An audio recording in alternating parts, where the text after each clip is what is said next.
अस्सलाम वालेकुम व्यूवर्स। तो मैं हूं आपका होस्ट अहमद अली और आप देख रहे हैं इनोवेशंस विद अहमद। आज का लेक्चर ये एक मोस्ट इम्पोर्टेंट लेक्चर है क्योंकि ये टोटल लेक्चर डेटा के ऊपर डिपेंडेबल है।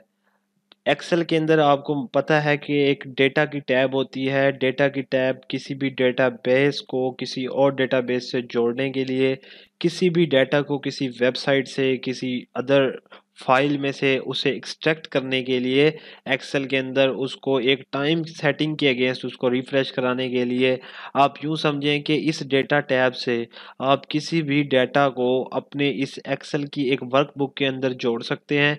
और बैक एंड पे अगर वो डाटा रिफ्रेश होता रहेगा तो इस फ्रंट एंड पे भी आपका डाटा रिफ्रेश होगा। आप यूं समझें कि आप एक वेबसाइट बना रहे हैं और वेबसाइट जिस तरह जावास्क्रिप्ट के जरिए जोड़ा जाती है, इसी तरह ये डेटा टैब आपके डाटा को जो किसी भी अदर प्लेस पर मौजूद है उसको एक्सेल की इस वर्कबुक के अंदर जोड़ेगा और आपको वो एक सेटिंग के अगेंस्ट खुद ब खुद उसको रिफ्रेश करेगा। और अगर वो डेटा बैक एंड पे चेंज होता है तो वो आपको फ्रंट एंड पे भी चेंज करके दिखाएगा। तो आज की इस वीडियो में हम बात करेंगे कि एक्सेल की डेटा टैब की क्या अफादियत है और ये डेटा टैब सीखने के बाद आप किसी भी डेटाबेस को एक्सेल के अंदर बना सकते हैं, किसी भी और वेबसाइट से किसी और सिस्टम से किसी फाइल्स को इसके अंदर एक्सट्रैक्ट कर सकते हैं। चलें तो व्यूवर्स, बगैर किसी टाइम को वेस्ट करते हुए हम स्टार्ट करते हैं एक्सेल की फिफ्थ टैब यानी कि डेटा टैब को। सबसे पहले यहाँ पर जो इसकी फर्स्ट रिबन है वो है gate external data. Gate external data में आप डेटा को किसी एक्सटर्नल वेबसाइट से, किसी एक्सटर्नल प्लेस से, किसी एक्सटर्नल फाइल से उसको एक्सेस कर सकते हैं। तो सबसे पहले हम इसमें फ्रॉम एक्सेस को देखते हैं कि हम इसमें से किस तरह डेटा को एक्सेस कर सकते हैं। ये देखिए, सबसे पहले आपके पास क्योंकि डेटाबेस जहाँ से आपने एक्सट्रैक्ट करना है, आपने अपने सिस्टम के अंदर कोई डेटाबेस की एक फाइल होगी, उसमें से आपने डेटा को एक्सट्रैक्ट करना है किसके अंदर, एक्सेल के अंदर। तो सबसे पहले आपके पास एक्सेस की एक फाइल होनी चाहिए, माइक्रोसॉफ्ट एक्सेस की। तो सबसे पहले यहाँ पर हम एक माइक्रोसॉफ्ट एक्सेस की फाइल क्रिएट करते हैं।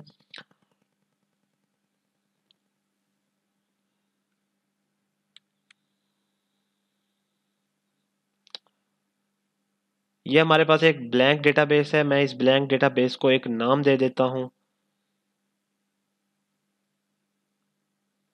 अब ये देखिए, आपको पता है कि जो माइक्रोसॉफ्ट एक्सेस होता है वो टोटली टेबल्स पर डिपेंडेबल होता है। यहाँ पर टेबल की फॉर्म में डेटा को इनपुट किया जाता है और वो एक डेटाबेस के अंदर मर्ज होता रहता है। और जब भी आपको इस टेबल के अंदर कोई चीज़ सर्च करनी होती है तो आपको ये प्रोवाइड करता है एक सर्च इंजन, जहाँ से आप इसके एक्सेस के अंदर मौजूद डेटाबेस है उसके किसी भी डेटा को सर्च करके एक्सेस कर सकते हैं। तो व्यूअर, सबसे पहले हम एक माइक्रोसॉफ्ट एक्सेस के अंदर एक टेबल डिज़ाइन कर लेते हैं। इस टेबल के अंदर जो भी डेटा इंसर्ट किया जाएगा वो खुद ब खुद हम इस माइक्रोसॉफ्ट एक्सेस की फाइल को जब अटैच करेंगे एक माइक्रोसॉफ्ट एक्सेल की वर्कबुक के साथ, तो ये डेटा खुद ब खुद उस एक्सेल की वर्कबुक के अंदर एक्सट्रैक्ट होता रहेगा और एक टाइम पीरियड के बाद रिफ्रेश होता रहेगा।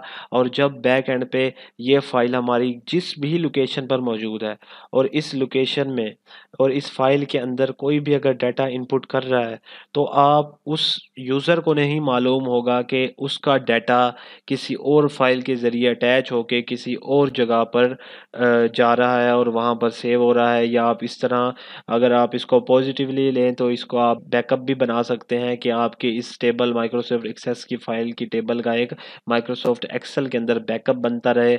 अदरवाइज़ आप नेगेटिव मेथड से भी कोई और भी काम कर सकते हैं इससे। तो सबसे पहले हम टेबल को डिज़ाइन करते हैं। यहाँ पर सीरियल नंबर हो गया, यहाँ पर मैं कर लेता हूँ स्टूडेंट्स स्टूडेंट्स नेम।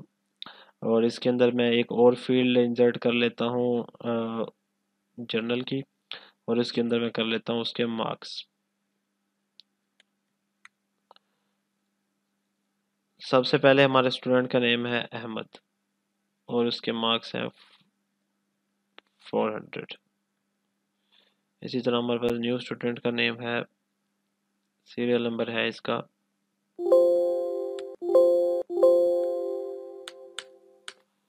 इसमें हमारे पास हो गया अली और इसके मार्क्स हो गए 350। इसी तरह आप ये देखें, ये एक टेबल के अंदर डाटा, मैं इसको कर लेता हूँ सेव, फाइल सेव। आपका ये डाटा इस टेबल के अंदर सेव हो गया। ठीक है, अब इस फाइल को आप क्लोज कर दें। अब आप अपनी एक्सेल की फाइल के ऊपर दोबारा आएँ और अब आप उस माइक्रोसॉफ्ट एक्सेस की फाइल के अंदर जो भी डाटा है आप उसको माइक्रोसॉफ्ट एक्सेल के साथ अटैच करेंगे। और हम ऑनलाइन इसका एक एक्सपेरिमेंट करेंगे कि जब मैं डाटा को उस एक्सेस की फाइल के अंदर इंसर्ट करूँगा तो आप देखेंगे कि वो माइक्रोसॉफ्ट एक्सेल की फाइल के अंदर भी खुद ब खुद एक्सट्रैक्ट हो रहा होगा। तो सबसे पहले हम फाइल को अटैच करते हैं, ये हमारी फाइल थी। उसके फाइल के बाद हमारे पास जो इंपोर्ट डाटा आ रहा है तो वो सबसे पहले पूछता है कि हमारे पास आपने इस डाटा को टेबल की फॉर्म में रखना है या इसको pivot table report. Pivot table पे हम बात कर चुके हैं कि पिवट टेबल में बेसिकली जो डाटा बैक एंड से आएगा उसको आपने मजीद समराइज करना है, ठीक है, उसके ऊपर वर्किंग करनी है। या क्योंकि आप टेबल की फॉर्म में देखना चाहें तो इसका मतलब ये है कि आप जस्ट डेटा को देखना चाहते हैं, ठीक है, तो हम टेबल की फॉर्म में करेंगे। और इसमें हमारे पास नीचे ओनली क्रिएट कनेक्शन की भी होता है कि जस्ट आप कनेक्शन क्रिएट करना चाहते हैं, आप डेटा को इस शीट के ऊपर डिस्प्ले नहीं करवाना चाहते। और इसके अलावा आपने इस डेटा को किसी न्यू शीट के ऊपर एक्सट्रैक्ट करवाना है या इसी शीट के ऊपर इस कॉलम A1 में एक्सट्रैक्ट करवाना। तो मैं इसको इसमें करूँगा और तो मैं इसको, तो ये देखिए हमारा ये जो डाटा था जो बैक एंड पे मैंने डाला था तो ये डाटा यहाँ पे आ गया। अब सबसे पहले इसकी ना एक कनेक्शन की क्यूरी की जो हमारे कनेक्शंस हो गए तो वो एक क्यूरी की फॉर्म में आ जाएगा। तो सबसे पहले हमने इस कनेक्शन को देखना है कि हमारी ये जो शो क्यूरीज में जाके आपने देखना है कि इस टाइम इस एक्सेल की फाइल के ऊपर कितनी क्यूरीज हैं जो किसी और एक्सटर्नल सोर्स से जो अटैच हुई हुई है। तो यहाँ पर देखें आपको यहाँ पर एक बार ओपन होगी तो यहाँ पर कोई क्यूरी नहीं है क्योंकि इस टाइम हमने फ्रॉम इसको एक ऑनलाइन एक्सेस से लिया है। तो जब हम इस पे क्लिक करेंगे और इसके अंदर अब आप देखेंगे कि यहाँ पर आपकी कनेक्शन प्रॉपर्टीज़ आ जाएंगी। कनेक्शन प्रॉपर्टीज़ में आ जाएगी कि आपका सबसे पहले जो इनेबल हो जाए बैकग्राउंड रिफ्रेश के ऊपर ये डाटा कितने टाइम के बाद रिफ्रेश एवरी 2 मिनट्स। और आप ये देखना चाहते हैं कि refresh data when opening the file, जब भी मैं इस फाइल को ओपन करूं तो बैक एंड से वो जो फाइल है एक्सेस वाली उससे वो डाटा को एक्सट्रैक्ट करे, रिफ्रेश करे और यहाँ पे डिस्प्ले करा दे। और अब मैं यहाँ पे कर देता हूँ ओके। ठीक है सर, उसके बाद हम चलते हैं अपने उस एक्सेस की फाइल में जो हमने एक्सेस की फाइल को सेव किया था।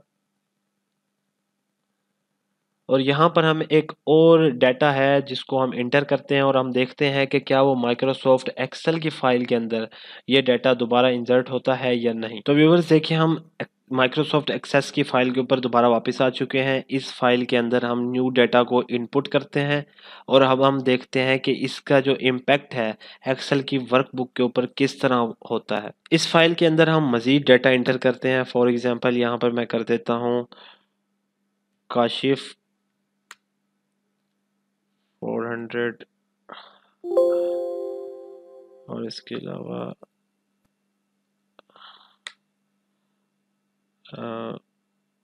शहबाज 200। यहाँ पर मैंने दो और डाटा जो इंटर किया है, दो और मार्क्स इंटर किए हैं स्टूडेंट के, तो मैं इसको यहाँ पर सेव करता हूँ। तो व्यूवर्स चलते हैं हम एक्सेल की फ़ाइल के ऊपर। तो ये देखें एक्सेल की फ़ाइल के ऊपर हमने जो बैक एंड के ऊपर 4 वैल्यूज़ डाली थी टेबल के अंदर वो यहाँ पे शो हो गई। अब हम इसके अंदर मज़ीद वैल्यूज़ ऐड करते हैं माइक्रोसॉफ्ट एक्सेस की फ़ाइल के अंदर। इस फ़ाइल के अंदर अब न्यू डाटा एंटर करते हैं। फॉर एग्ज़ाम्पल मुर्तज़ा के मार्क्स मैं यहाँ पर अब एंटर करता हूँ आपके। इसके मार्क्स हैं जी 360 और इसी तरह मैं यहाँ पर एक और मार्क्स एंटर करता हूँ सब्जल के और इसके मार्क्स हैं जी 500। अब देखते हैं कि हमारी उस शीट के ऊपर क्या इम्पैक्ट हुआ है। तो यहाँ पर मैंने कनेक्शन सेटिंग जो थी उसको मैं कर दिया था 1 मिनट, तो 1 मिनट कर दिया और आप देखें कि आपके जो सब्जल मुर्जा के मार्क्स ये दोनों यहाँ पर इस शीट में एक्सट्रैक्ट हो गए। इस तरह आप माइक्रोसॉफ्ट एक्सेस के ज़रिए जो माइक्रोसॉफ्ट एक्सेस के अंदर टेबल की फॉर्म में डेटा इंसर्ट किया जाता है उससे माइक्रोसॉफ्ट एक्सेल के अंदर कनेक्ट कर सकते हैं। उसके जो एक रिफ्रेश सेटिंग है जो यहाँ पर हमने सेटिंग को सेट किया था, प्रॉपर्टीज़ हैं, उस प्रॉपर्टीज़ को एडजस्ट कर सकते हैं कि आपका डाटा जब बैक एंड पे इंटर हो तो उसके कितने मिनट्स के बाद आपके डाटा रिफ्रेश होना चाहिए एक्सेल के ऊपर।